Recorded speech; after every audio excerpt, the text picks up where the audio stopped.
नमस्कार, मैं हूं शुभम चतुर्वेदी और आप देख रहे हैं द मास्टर डायरी।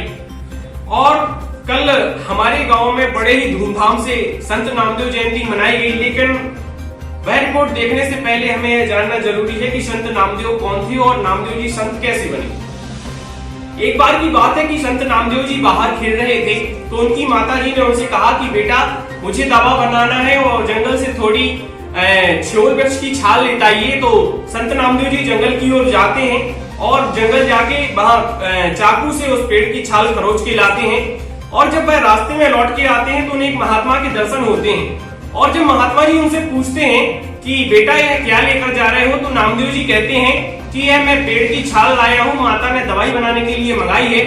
तो महात्मा जी उनसे कहते हैं कि बेटा जिस प्रकार हम आप में जीवन होता है उसी प्रकार वृक्षों में भी जीवन होता है, और जब आपने छाल छीली होगी तो वृक्ष को भी बहुत कष्ट हुआ होगा। तो नामदेव जी उनकी बात को समझ नहीं पाते हैं और कहते हैं कि महात्मा जी मैं जान नहीं पाया। तो महात्मा जी उन्हें समझाते हैं कि बेटा जब हम वृक्षों की छाल छीलते हैं, जो वैद्य वृक्षों की छाल छीलते हैं, तो उनसे पहले हम प्रार्थना करते हैं कि हमें यह दूसरों का जीवन बचाने के लिए वृक्ष की जरूरत, इसकी छाल की जरूरत है, तभी हम उनसे प्रार्थना करके छाल लेते हैं। और तुम बिना प्रार्थना किए छाल लेकर जा रहे हो। जब अपनी खाल को कोई कुरेद देता है तो हमें जितना कष्ट होता है वैसे ही वृक्षों को भी कष्ट होता है।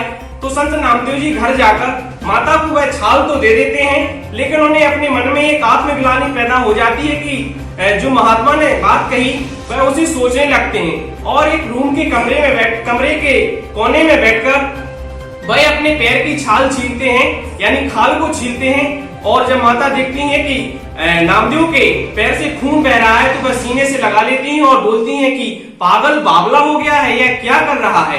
तो नामदेव जी कहते हैं कि माता, महात्मा कह रहे थे कि जैसा हमें दर्द होता है वैसे ही पेड़ को दर्द होता है, जब मैंने उसकी छाल को छीला होगा तो उसे कितना दर्द हुआ होगा।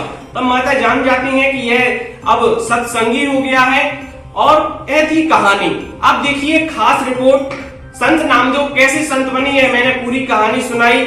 इस पेड़ और छाल और माता का प्रभाव था। उनकी माता का नाम गोड़ाई देवी था और वारकरी संप्रदाय महाराष्ट्र में एक प्रसिद्ध समुदाय था। और जो नामदेव के अनुयायी जो शरणागत बने वह सभी समाज नामदेव समाज हो गई। देखिए यह खास रिपोर्ट। कल 4 नवंबर को ग्राम देरी के आमन बगीचा मंदिर पर बड़े हर्ष और उल्लास के साथ संत नामदेव जी की 752वीं जयंती मनाई गई। विठ्ठल प्रभु श्री हरि का पहले पूजन अर्चन कर संत नामदेव जी का जयंती पर मनाया गया तथा भव्य सुंदरकांड का आयोजन हुआ। इस मौके पर समस्त नामदेव समाज तथा सभी ग्रामवासी मौजूद रहे। देखिए एक खास रिपोर्ट।